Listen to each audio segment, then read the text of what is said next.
Right, I left school many, many years ago. I didn't like headmasters. They used to tell me off, but I am now the headmaster, the captaincy headmaster of the 2023 IPL. There's been many captains. Some have done good jobs. Some are getting the thumbs up. Some are going to get the kind of halfway house, and some are going to get the thumbs down, unfortunately for them. So if we just start and look at the runners and riders, we've obviously got Hardik Pandya, who's been excellent. MS Dhoni, KL Rahul got that injury at the key time. You've got Krunal Pandya, who stepped in. He's been very, very good. Rohit Sharma. He's just been Rohit Sharma. Faf du Plessis. You got Sanju Samson, Shikhar Dhawan, Nitish Rana, Markram. So we've got plenty of good captains, but let's just go to the bottom of the table to start with. David Warner, DC, his team have let him down. His team have let him down. He has to take a little bit of responsibility. Captaincy is not just about performing yourself, but you've got to try and galvanise the rest of the side. And DC this year have been very, very poor. I don't think they've got selection right. They've used 23 players, 14 games, 23 players. You do the maths. That's not good. So I'm afraid, Davey, thumbs down for you. Markram, excellent captain in South Africa, the champions over there with the Sunrisers Eastern Cape. So he's a youngest captain, a brilliant T20 player, but for whatever reason, the Sunrisers this year, again, they've used 23 players like DC. Kumar has played 14 games. The rest has just been swapping and changing. I'll give them a clue. It does not work. Look at Chennai. Simplicity. Team after team, same. It works. Don't try and swap and change your team. That's what's not been working for Markram and the Sunrisers. I think it's been a hard season. Then Lara's captain. Too many swaps and changes, too many different personnels. The culture's not been quite right. So I'm afraid, thumbs down for Markram. Shikhar Dhawan as a captain. If you'd have said a few years ago he was going to be a captain, I said no chance. He's not the kind of person that you would have as a captain, but it does work. It was the injury that cost Punjab. He just got injured at the wrong time. Sam Curran stepped in, tried his best, did okay. I just don't think they had the tools to really be competitive. I think you need a little bit more in the bowling department. I think they need a kind of a player that can play the glue role. I call it the Shikhar Dhawan role, but when he was injured, they didn't have anyone to play that anchor role for them. And I think they set their kind of team up for that. For Shikhar to bat pretty much through the innings, and the kind of cameos would come in the middle of the innings. So his injury was crucial. He'll be back. I like his captaincy. I like the fact he doesn't wear anything. He doesn't wear his shades out the middle. He doesn't wear a cap. He's very, very cool. He's got a real good persona around his team. You can see they all want to play for him. Third from bottom. I thought they might have just been a bit higher, but he'll be back. I'm going to give him a semi-thumb. Tinkering in selection, tactics, not using the impact player well enough, losing key moments. And I always look at captaincy when the game gets tight and it gets to that moment that players know that you're on a knife edge. Can you send the calmness around the team? The king, MS Dhoni, is the best at that, making sure his players are focused, calm, controlled, staying in the moment. I look at Sanju Samson this year, and he's the captain that I'm going to give the biggest thumbs down to, because he had the team, he had the players, he's got the backroom, he's got all the backing. He's not maximised all those tools that he had. If I was Rajasthan, I'd make a simple change for next year. Josh Buttler, he should be the captain. He's the England T20 World Cup winning captain. I would give Josh Buttler the captaincy. I think he's an outstanding captain. I think Sanju's a brilliant player.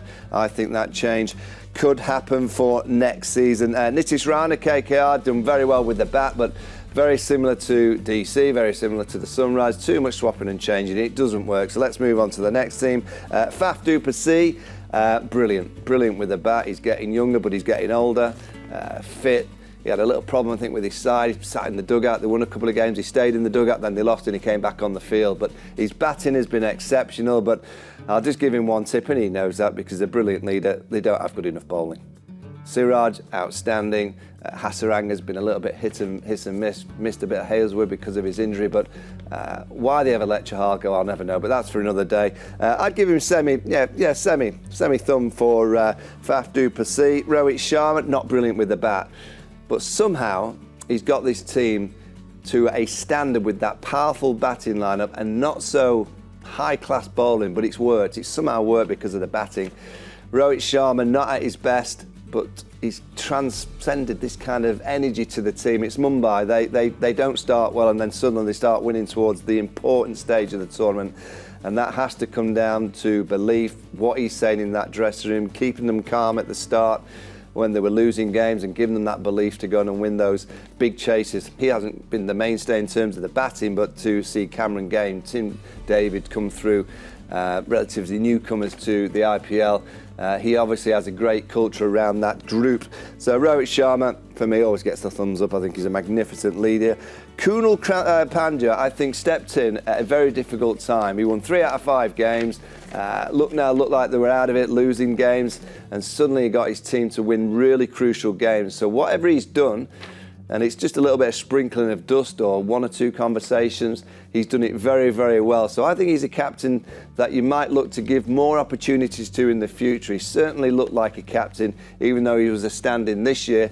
I think we might see a little bit more of Krunal Pandya, just like his brother. There must be something in the Pandya blood of captaincy, because they both look very, very good. Then I finish with the 2, for me, the 2 standouts. You've got the protege in Hardik Pandya. He is going to captain India. I convince you all that's listening to this, he's going to captain India. I don't know when it's going to be, but he will captain India in white ball cricket. He's got the calmness, he's got the game. I'm worried about his injury with his back, but he's just got that persona right in the middle.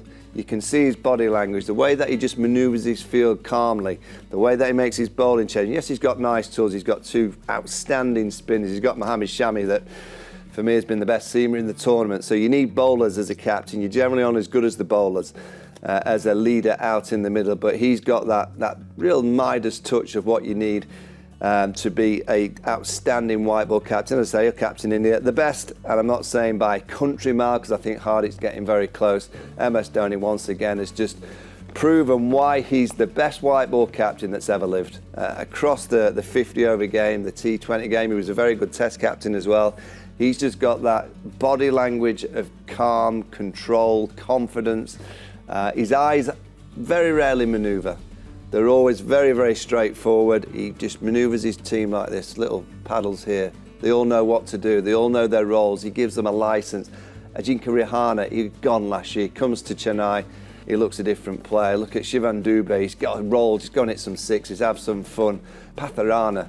How he's plucked this Patharana out from nowhere, bowling those slingers and just bowling down the back end when the ball's a bit older, just getting the ball tailing in. He gives all his players clear roles and he allows them to just go and play them. And if they fail, you know what happens? He picks them for the next game. And you know, if they fail again, he picks them for the next game. So that consistency is exactly what you require in captaincy in T20 cricket. All those down the bottom end, there's a common theme. They swap and change far too much. 23 players. Look at Chennai. Generally, they play about 11, 12, 13 players throughout the whole tournament. They stay consistent, and that is all down to the greatest ever white ball captain, MS Dhoni. So the biggest thumbs up, once again, in terms of T20 captaincy, MS Dhoni.